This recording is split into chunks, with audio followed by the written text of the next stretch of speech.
Thank you, Andrew. It's great to open with such insightful remarks on Vietnam. So next, we have Dr. Ladawan Khaikham, who is actually, she did her PhD at ANU.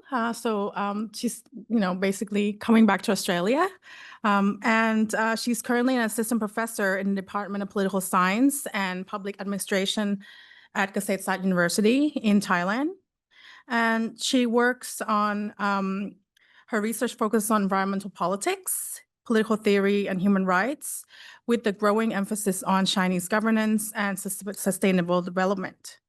And her ongoing research projects explore democratic environmentalism in Southeast Asia and comparative public policy responses to pollution across the region. Please welcome Dr. Ladawan. Good morning, everyone. It is my great pleasure to be here in the Politics in Action 2025. My name is Ladawan Khaikham from Kasetsart University, Faculty of Social Sciences, Department of Political Science and Public Administration. Today, I will be presenting a brief update on Thailand political and social landscape as we move through 2025. So here's today my topic. I will cover 5 to 6 main topics. The first one is about political shift in Thailand, especially in the election 2023. And then we just move to the local election 2025 provincial administrative organization elections. And the third one is policy focus and economic outlook. The fourth topic is about social climate and human rights. And the fifth topic, and we are looking ahead beyond 2025. And then I have some suggestion reading and reference if you're interested in reading more on Thailand. Now we are moving to a political shift in Thailand since election 2023. So as you know, the basic knowledge of Thai politics that we have a coup in 2014, and then we have the election in 2019, and the most recent election one is 2023. This Thailand political landscape has changed dramatically since 2023 election, because we can see the change, a shift from other party like Democrat Party versus Thai Rak Thai Party. And you can see that I use the color represent the political party, because sometimes the political party has changed its name because the court ordered to dissolution of the party. So you see Thai Rak Thai Party represent the red one, is changed to Pheu Thai Party. And then Move Forward Party represented in color orange, Democrat Party in blue. So basically before the coup, Thailand, the competitive political party are Democrat and Thai Rak Thai Party. But after 2023, they changed to Pheu Thai Party to Move Forward Party. Actually in 2019, the competitor is Pheu Thai Party and Future Forward Party. And Future Forward Party was dissolved by the court. So they changed to Move Forward Party, but still represent the orange. And then Thaksin, one key event was the return of former PM Thaksin Shinawatra after 15 years of self-imposed exile. His return on August 22nd of 2023, he was supposed to be sentenced 8 years for corruption, but due to his health reason, he just was captured in police hospital only 6 months, and then he was set to be free. So you can see the timeline when the election come out, the election result come out that Move Forward Party won the election, but unfortunately, Pheu Thai Party was able to form the government. So when Pheu Thai Party successfully formed the government, this allowed Thaksin Shinawatra, the former Thai Rak Thai, the head of Thai Rak Thai Party, to come back home. And then in 2024, August 14, the constitutional court removed Prime Minister Sethar Thavisin from Pheu Thai party out of the office for the violating ethical standard in his cabinet appointment. So this is the way to pay this constitution court order paved the way for Thaksin Shinawat's daughter, the girl behind him, to become the Prime Minister of Thailand today. So shortly after that, after Sethar Thavisin was kicked out of the office, Pathongthan Shinawat, Thaksin's daughter, was endorsed by Thailand, was endorsed by the parliament to be the Thailand youngest Prime Minister in August 2024. So if you see the cabinet over here, and if you compare it with 2019 election, so the face of the ministerial position pretty much the same as 2019 election. So it doesn't really make a difference, just change the head of the cabinet. So it's just from Prayut Chan-o-cha to be Pathongthan Shinawat, but the body is pretty much the same.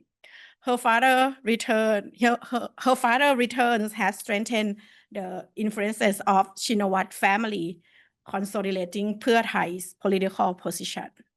So now we are moving to the local politics. So in February 2025, Thailand just held the nationwide election for provisional administration organization. But I want you to see the result. First, we're gonna see the voter turnout. It's just only nearly 60% compared to the national election. It's about 70 to 80% voter turnout. So this is slightly declined from the local election in 2020. And surprisingly, about 1 million people vote no for this local election. That is signaling the protest sentiment. And also, I would like you to see the chief executive election result as well. That it is pretty difficult for national political party to intervene in the a local election, especially as you can see that just only 3 big political parties that can be secure chief executive election. So you can see Phumchai Thai Party, number 2, People Party, that's the former Move Forward Party. After the court dissolved the Move Forward Party, they changed name to People Party, but still using the yellow, the orange color. And then Thaksin Shinawatra and Pheu Thai Party in number 4. I would like you to pay attention to number 2, Phumchai Thai Party, but focusing on the local election, you can see number 1 is Ban Yai. Ban Yai is translated as a big house. So it's like local dynasty in local family dynasty in Thailand. So basically, if you know someone in the local politics and then you're gonna keep electing them, even though they're like sending family to be a candidate, his wife, his son, they're going to get elected anyway. So that we call it Ban Yai or the big house. But then Phumchai Thai Party, they just play the local politics for a long time, especially from the Northeast province in Thailand. And surprisingly, People Party can secure some of the chief executive election and also the provincial councillor as well. We can see the continued strengthening of political party dynasty, but also the emergence of new forces, particularly the People Party, the successor of Move Forward Party. This also suggests the new alliances are forming and the local political landscape becoming more and more competitive and pluralistic. But then I want you to focus on Phumchai Thai Party, that the 3rd biggest political party in Thailand, and we consider them to be the final decision who gonna form the government as well. Like Move Forward Party and Pheu Thai Party, and then the 3rd one will decide who's gonna form the government successfully, right? And then this dynamic at the local level mirror national trend and will continue shape the running up of the 2027 general election. So while changing is gradually is happening, and it will be important to watch these local forces evolve in national election in 2027. Now we are moving to policy focus and economic outlooks. The government, especially Pheu Thai government, are always prioritize the rolling out of the 10,000 baht digital wallet. This is the campaign for the election in 2023, and they try to make it successfully. But there are a lot of problem happening in between, and also the Pheu Thai party aim this policy to generate more economic growth in Thailand, but the result has come out that it's not as much as they are expected. And also they are changing, and there are tension between Bank of Thailand and Pheu Thai party. Pheu Thai leader argue that the BOT independence is obstacle for the economic recovery. So it's like just last year or in the beginning of this year, there are a lot of fighting between Pheu Thai try to intervene into Bank of Thailand. And at that time, economists around the country try to sign a petition that we are not allowed the political party get into intervene in the Bank of Thailand. And also Thailand tourism sector in 2025 has faced significant challenge due to the series high profile of scam and safety concern. Thailand economics has been relying on tourism for a long time. And then when they have like scammer and, and things that might happening in the tourists, to the tourists that make the reputation of Thailand tourism become more and more challenging as well, especially the Chinese tourists that getting fewer and fewer coming to Thailand that might make the economics grow slowly as well. And also the event like the earthquake in March 2025 and the Comptroller General Department, or we call it STNG, the office that keep checking how the government, how the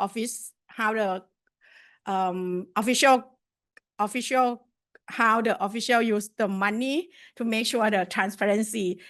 This building has been collapsed. Just only one building in Bangkok that's collapsed due to the earthquake. So this collapse has influenced, reflect the corruption, how to build this building, and this only building that been collapsed. That means the spec of building is worth to use the money to build this building, and the influence of the shadow Chinese capital on Thailand safety and governance. So the corruption is still a big problem in Thailand, and this collapse of the building has shown this very obvious. And also the building has been collapsed into the pancake pattern like this. So basically people working in that building cannot come out alive. And now we're moving to social, climate, and human rights. Turning to social climate, there has been some development in positive development in Thailand as well. In June 2024, Thailand became the first country in Southeast Asia to legalize same-sex marriage. This is a landmark step for LGBTQI+ community and rights. But at the same time, the government, Pheu Thai government, still intensify repression of free expression and assembly. So especially the lese majesty law or Article 112. Since 2020, at least 272 people have been charged under this lese majesty law. And also what's actually happened under the Article 112 that I want to focus on is the case of Professor Paul Chamber. This is the really rare case that foreign academic would be arrested due to this law and the Computer Act law. his case further highlight the risks and the freedom of expression and academic freedom in Thailand.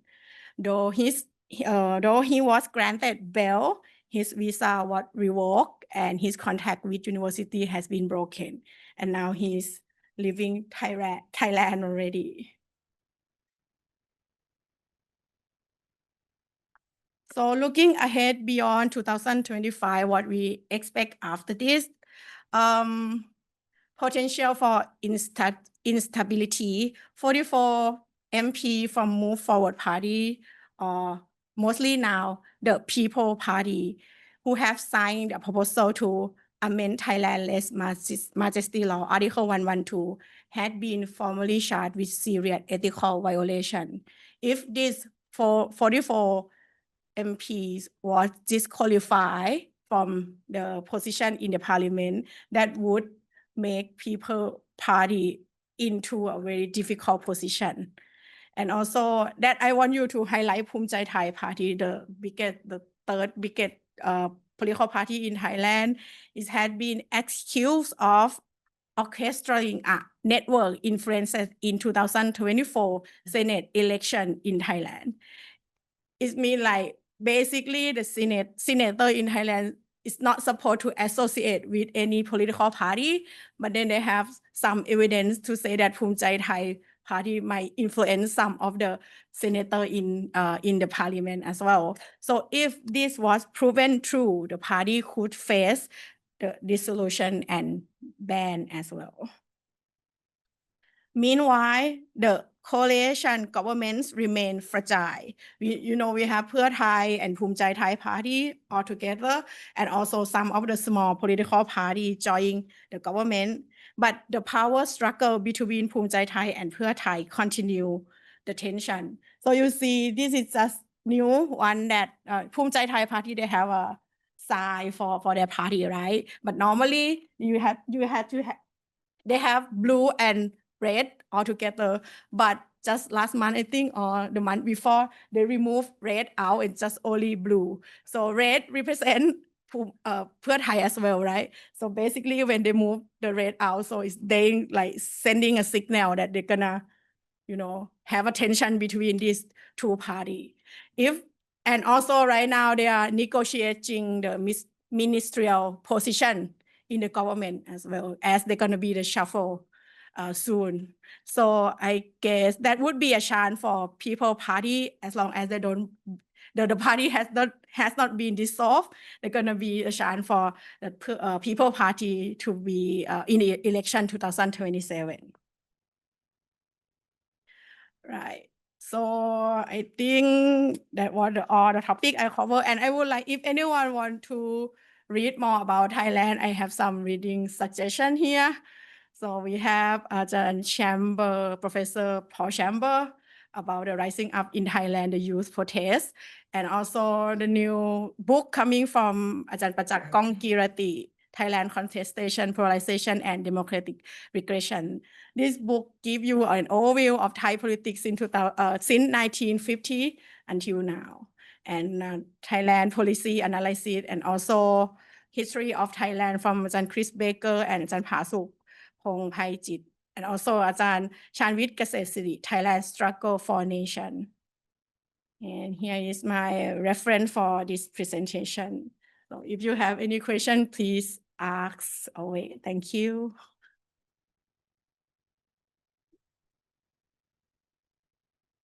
Due to the ongoing threats against academic freedom in Thailand, so I will be fielding the questions, and I apologize in advance if not all the questions will be answered today, but please go ahead. Hi, thanks very much for your presentation. James Curran from the History Department and the Financial Review. Two questions. One, firstly, about the Australia-Thai relationship and to what extent you think it is still beset by stereotypes on the Australian side, and even things like a lack of knowledge. For example, how many Australians would know, do you think, that Thailand played a critical role in the release of Kylie Moore-Gilbert? The Thais released 2 Iranians in order to make that exchange happen. And we need to remember too that it was 30 years ago, nearly 30 years ago, the last bilateral visit by an Australian Prime Minister to Thailand. Scott Morrison was there for an East Asia Summit meeting, but that doesn't really count. It wasn't a bilateral visit. So that's my first question about the persistence of Australian stereotypes and how we break those down. Secondly, foreign policy. The Thais, their alliance with the United States is a quiet alliance, but it rumbles along, humdrum. Trump sent a Hong Kong businessman as ambassador during his first term.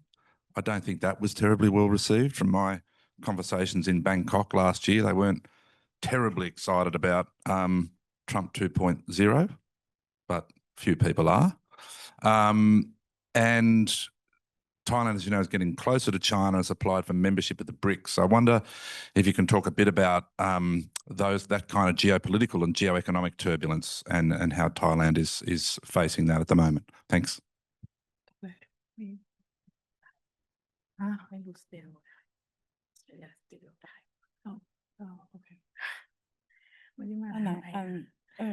Maybe I just answer for the one about China, right? Because I think the government is making a good friend with Chinese government because they have got quite financial support from China as well. And, because the geopolitics, they are very close to each other, and China got more influence from South China to Laos, and then it's getting closer to Thailand. And also some of the businessmen in Thailand, like the big capital in Thailand, are also half Thai, half Chinese. So it's kind of, they're like talking to each other quite understandable. So that's why Thailand is moving forward, like closer to China. But at the same time, it also have the political opposition that try to balance this power between Thai and balance the closure between Thailand and China, and then try to make this more check and balance system between these relationships. Yeah, but I'm not sure about the Australian part. I could maybe come back to that after, if we don't have any more Q&A about the Australia-Thailand relations. Hi, I'm Raka Pamogas from PhD students in sociology. A very short questions regarding as a direct neighbor of Myanmar, is there any update or plan or strategies from the current governments to address issues, especially in the border? Thank you. Myanmar. I think the previous government made a good connection with Myanmar military. That's why they don't do much anything what happening in Myanmar, because they're pretty much from the same background. So but right now in Pheu Thai party, I think one thing about ASEAN is that they're not intervene each other in their own business. So to make sure that they are also not gonna intervene in our business as well. So basically, Thailand just stay as a status quo with Myanmar, not really active in engaging with Myanmar that much, and try to make sure that Myanmar can get their own business, like getting things done by themselves. But then as far as I know, we just try to make sure that our border is safe, as well as what happened between Thailand and Cambodia right now, that we kind of bring military all together at the border, and then after negotiation, then the military just go back to the base. Yeah.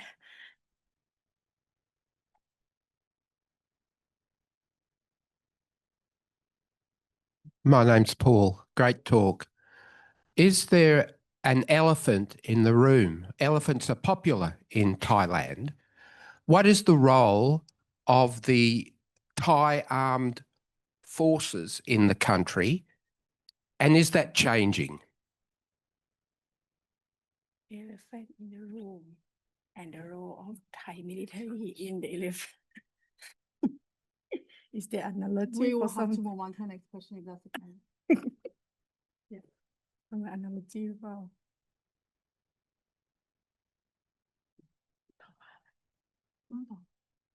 We've got two questions from online participants. The first one is about both of them are about the monarchy.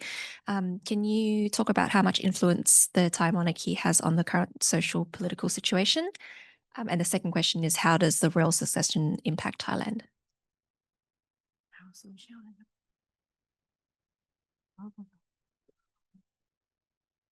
Next question, please. I could maybe talk a little bit about the Australian-Thai relations.